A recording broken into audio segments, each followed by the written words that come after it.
Hello guys, नमस्कार। आज के इस वीडियो व्याख्यान में आप सभी का हार्दिक स्वागत एवं अभिनंदन। आज हम chemical composition of muscle fibre यानी पेशी तंतु का रासायनिक संगठन किस प्रकार का होता है, इसके बारे में विस्तार से अध्ययन करेंगे। यह टॉपिक जो हमारी यूनिट चल रही थी फिजियोलॉजी ऑफ मसल कंट्रक्शन, उसी का एक इम्पोर्टेंट बिंदु है। नेक्स्ट, जो संकुचनशील तंत्र है उसकी आणविक संरचना में 3 प्रकार के प्रोटीन्स पाए जाते हैं। अगर इसकी केमिकल कंपोजिशन की बात की जाए तो जल, प्रोटीन और अन्य पदार्थ। अगर जल की बात करें तो जो पेशी तंतु है उसका 75% वाटर या जल का बना होता है। प्रोटीन्स हैं वो लगभग 20% भाग बनाती है, और प्रोटीन जो हैं वो यहाँ पर 3 भागों में हम डिवाइड करते हैं: फोर्स जनरेटिंग या क्रिएटिंग यानी बल जनक प्रोटीन, रेगुलेटरी प्रोटीन यानी पेशी संकुचन को रेगुलेट करने वाले प्रोटीन, और थर्ड है स्ट्रक्चरल प्रोटीन यानी संरचनात्मक प्रोटीन। जो फोर्स जनरेटिंग या क्रिएटिंग जो प्रोटीन है वो 2 हैं, जिसको हमने पहले पढ़ चुके हैं: मायोसिन और एक्टिन। यानी जो प्राथमिक और द्वितीयक मायोफिलामेंट हमने पढ़े हैं, उसी के जो रासायनिक घटक या अणु हैं उनकी यहाँ पर चर्चा हो रही है, जो कि मायोसिन और एक्टिन प्रोटीन के बने हैं। रेगुलेटरी प्रोटीन की बात करें तो ट्रोपोमायोसिन और ट्रोपोनिन 2 प्रोटीन्स हैं। स्ट्रक्चरल प्रोटीन की बात करें तो एक्टिनिन, और उसमें अन्य प्रोटीन्स हैं, एम डिस्क प्रोटीन है और सी प्रोटीन। अन्य पदार्थों की अगर बात करें तो ग्लाइकोजन, लवण, स्वतंत्र एमिनो अम्ल फ्री एमिनो एसिड्स और फास्फोक्रिएटिन एवं फास्फोआर्जिनिन, ये दोनों कशेरुकियों की पेशियों में पाए जाते हैं। आगे हम इनका एक एक अध्ययन करेंगे। तो सबसे पहले हम जो फोर्स जनरेटिंग हमारी प्रोटीन है उसके बारे में बात करेंगे। तो फोर्स जनरेटिंग प्रोटीन के बारे में जो पहली प्रोटीन है मायोसिन, यहाँ पर ये मायोसिन फिलामेंट है, और इसका जो मॉलिक्यूल है मायोसिन, ये यहाँ पर आप आसानी से देख सकते हैं, और ये यहाँ पर इसका हाइड्रोजन। जब इस पर ट्रिप्सिन एंजाइम क्रिया करता है, कौन सा एंजाइम? ट्रिप्सिन एंजाइम क्रिया करता है, तब जो मायोसिन मॉलिक्यूल है या अणु है वो 2 भागों में बढ़ जाता है। हेवी, ये वाला हेवी एंड लाइट, और इनके नाम हैं हेवी मीरोमायोसिन एवं लाइट मीरोमायोसिन। अगर हम यहाँ पर जो हेवी मीरोमायोसिन है उसकी बात करें तो ये इसका हेड रीजन है, जिसमें क्रॉस बंध हेतु एटीपी के साथ जब क्रॉस बंध बनते हैं तो उसके लिए यहाँ पर स्थल पाए जाते हैं। इसके जो इस एंड पर यहाँ पर एटीपेज एक्टिविटी पाई जाती है, यानी 2 प्रकार के यहाँ पर क्रिया स्थल इसमें पाए जाते हैं। Next, myosin. अगर मायोसिन को आप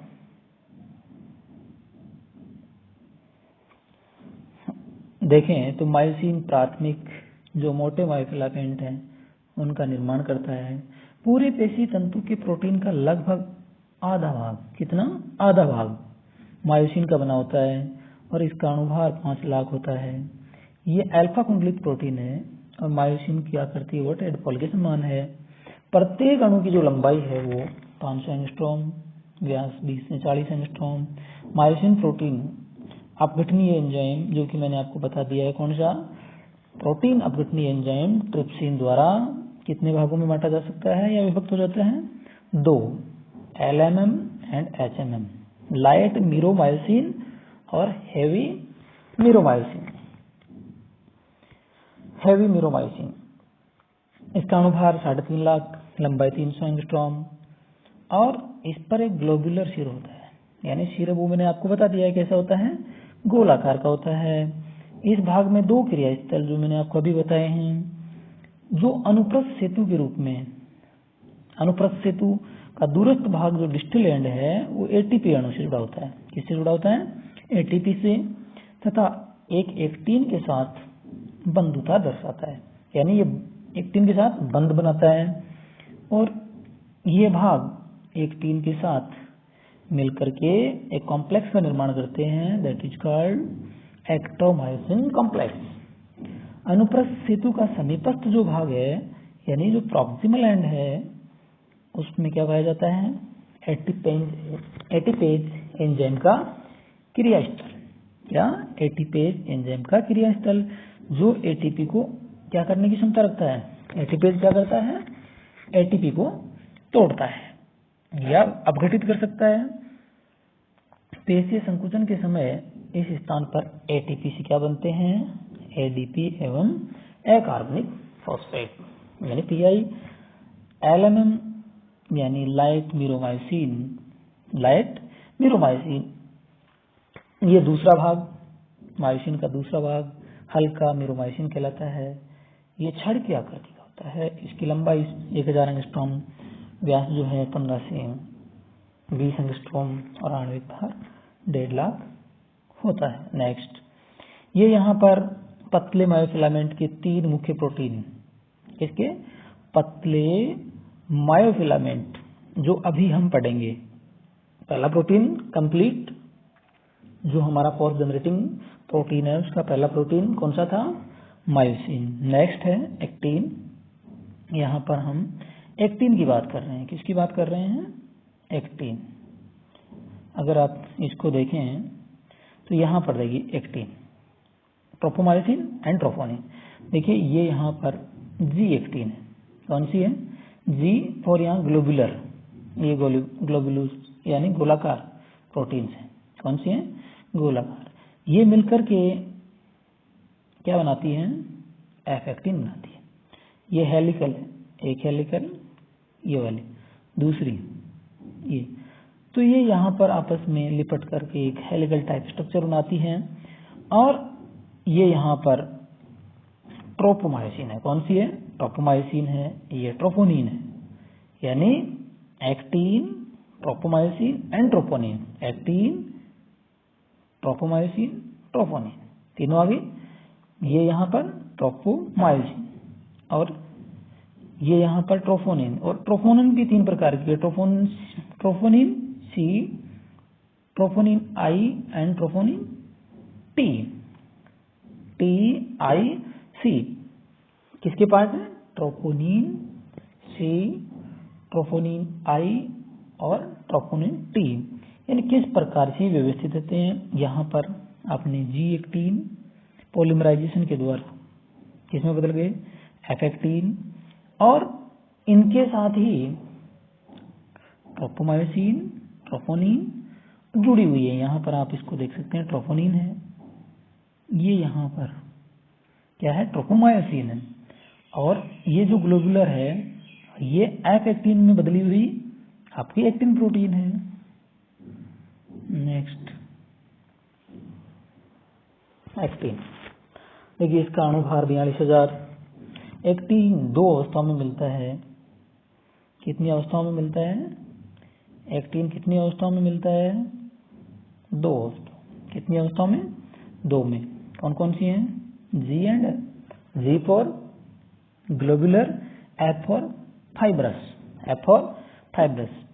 एक्टिन का जो अणु है गोलाकार ग्लोबुलर प्रोटीन, जी प्रोटीन के रूप में होता है। व्यास है 55 एंगस्ट्रॉम, 55 एंगस्ट्रॉम होता है। यह कैल्शियम आयंस की प्रति क्या दर्शाती है, बंधुता दर्शाती है एटीपी एवं लवण की उपस्थिति में। किसकी? लवण एवं एटीपी की उपस्थिति में G18 के अणु, किसके? G18 के अणु एक दूसरे के साथ मिलकर क्या बनाते हैं? F18। क्या बनाते हैं? F18। और F18 एक हाई पॉलीमर है, उच्च बहुलक है, जो G18 के जो अणु हैं उनकी पॉलीमराइजेशन से बनता है। ये यहाँ पर G18 प्लस ATP, फिर यहाँ पर ये किस में चेंज हो गया? F18 plus ADP and PI, inorganic phosphate. बाहर निकल गया। हेंसन लॉवी 1963 के अनुसार F18 में दो लंबी श्रृंखलाएं होती हैं, जो मैंने अभी पिछले डायग्राम में आपको बताया है, जो एक दूसरे के चारों ओर लिपटकर एक हेलिक्स लाइक स्ट्रक्चर बनाती है। उसी से ट्रोपोमाइसिन और ट्रोपोनिन जुड़ी होती है। नेक्स्ट, ये यहाँ पर आप जो एक्टिन और जो मायोसिन, क्या एक्टिन और जो मायोसिन फिलामेंट हैं उनके अणु का विन्यास देख सकते हैं। ये यहाँ पर क्या है? एक्टिन, ये पूरा वाला पोर्शन क्या है? मायोसिन। नीचे क्या है? एक्टिन। किस रूप में है? एफ रूप में है। और ये यहाँ पर इनके जो मैंने अभी आपको बताया मायोसिन के जो मीरोमायोसिन हैं उनके हेड हैं, और ये क्रॉस बंध बनाते हैं एटीपी के साथ। क्या करते हैं? एटीपी के साथ। इनके बारे में आपको पहले क्रॉस बंध बताते समय पिछले वीडियो में ये चीजें आपको बताई जा चुकी हैं। इस प्रकार से ये विन्यासित रहते हैं। नेक्स्ट जो है वो है रेगुलेटरी प्रोटीन, यानी आपकी फोर्स जनरेटिंग या क्रिएटिंग जो प्रोटीन थी उसके बाद में दूसरी कौन सी है? रेगुलेटरी, जो संकुचन को क्या करती है? रेगुलेट करती है। इसमें आपके यहाँ पर ट्रोपोमायोसिन, क्या है? ट्रोपोमायोसिन पेशीय तंतु में उपस्थित समस्त प्रोटीन का 2 से 8% भाग, अणुभार 64,000 और लगभग 4 एंगस्ट्रॉम लंबाई, 20 एंगस्ट्रॉम व्यास, 2 अल्फा कुंडलिनी हेलिक्स इकाइयों से मिलकर के बना होता है। ट्रोपोमायोसिन के 2 सामान्य रूप होते हैं। कितने? 2 सामान्य रूप। एक ट्रोपोमायोसिन ए है जो अमोनियम सल्फेट विलयन में, दूसरा ट्रोपोमायोसिन बी जो कि जल में, किसमें? जल में घुलनशील होता है। प्रत्येक ट्रोपोमायोसिन का अणु एक्टिन के 7 एकक, अगर ट्रोपोमायोसिन की बात की जाए तो 7 एक्टिन के जो एकक हैं, ग्लोबुलर जो एकक हैं, उनसे तक फैला रहता है, यानी 7 तक फैला रहेगा। उसके बाद में नेक्स्ट अपनी जो प्रोटीन है रेगुलेटरी वो है ट्रोपोनिन। कौन सी है? ट्रोपोनिन। ग्लोबुलर प्रोटीन ट्रोपोमायोसिन के साथ अभी मैंने बताया आपको जुड़ी रहती हैं, और इसके जो घटक हैं वो 3 घटकों से मिलकर के बनी होती है। Troponin C, troponin I, troponin T, and troponin C I T. अणुभार अगर ट्रोपोनिन सी की बात करें 17,000 प्रोटीन। इस प्रोटीन का जो काम है वो है कैल्शियम आयन के साथ बंध बनाता है, यानी जब एक्टोमाइसिन बनता है उस दौरान ये काम करती है। ट्रोपोनिन आई 22,000 से 24,000 इसका अणुभार। मायोसिन तथा F18 की, किसके? ट्रोपोनिन आई फॉर इनहिबिटर, यानी ये निरोधक का कार्य करती है। ये प्रोटीन जो है वो किसका काम करती है? निरोधक या इनहिबिटर का कार्य करती है। मायोसिन तथा F18 के बंधन को रोकती है। ट्रोपोनिन टी, इसका अणुभार 37,000 से 40,000, और ये ट्रोपोमायोसिन से जुड़ती है। किससे जुड़ती है? ट्रोपोमायोसिन से जुड़ती है। Next, next structural protein, alpha actinin. क्या? Alpha actinin. इसका अनुभार लगभग 1,60,000। और ये कहाँ पर उपस्थित होती है? मुख्य बात यही है, ये कहाँ पर उपस्थित होती है? ये जेड रेखा पर। जेड रेखा कहाँ पर थी? जो आई बैंड थे उनके मध्यवर्ती। तथा एक्टिन के साथ, किसके साथ? एक्टिन के साथ तेजी से क्रिया दर्शाती है। नेक्स्ट जो स्ट्रक्चरल प्रोटीन है, जो हमने अन्य प्रोटीन्स में पढ़ रहे हैं, यहाँ पर सी प्रोटीन। यह है प्रोटीन ए पट्टी में। इसमें ए प्रोटीन पट्टी है, उसमें मायोसिन फिलामेंट, किसके? मायोसिन फिलामेंट के मध्य भाग में पाई जाती है। नेक्स्ट जो प्रोटीन है एम रेखा प्रोटीन या एम लाइन प्रोटीन। एच क्षेत्र कहाँ पर? एच क्षेत्र कहाँ था? एच क्षेत्र कहाँ स्थित होता है? एच क्षेत्र जो आपका ए पट्टी था उसका मध्यवर्ती जो भाग है उसको हम एच जोन कह रहे थे। उसी की एक रेखा होती है एम लाइन, बिल्कुल बीच का पार्ट उभार रूप पाया जाता है। मध्य भाग में स्थित रेखा किसकी बनी होती है? जिसका नाम एम रेखा होता है, एम लाइन या एम लाइन, जो कि इसी प्रोटीन की बनी होती है। इसका मुख्य कार्य है मायोफिलामेंट को, किसको? मायोफिलामेंट को अपने स्थान पर बनाए रखना।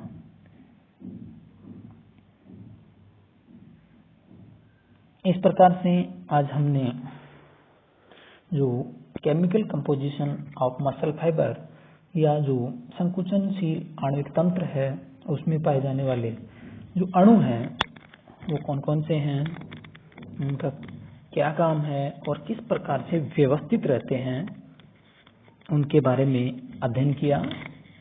बहुत बहुत धन्यवाद।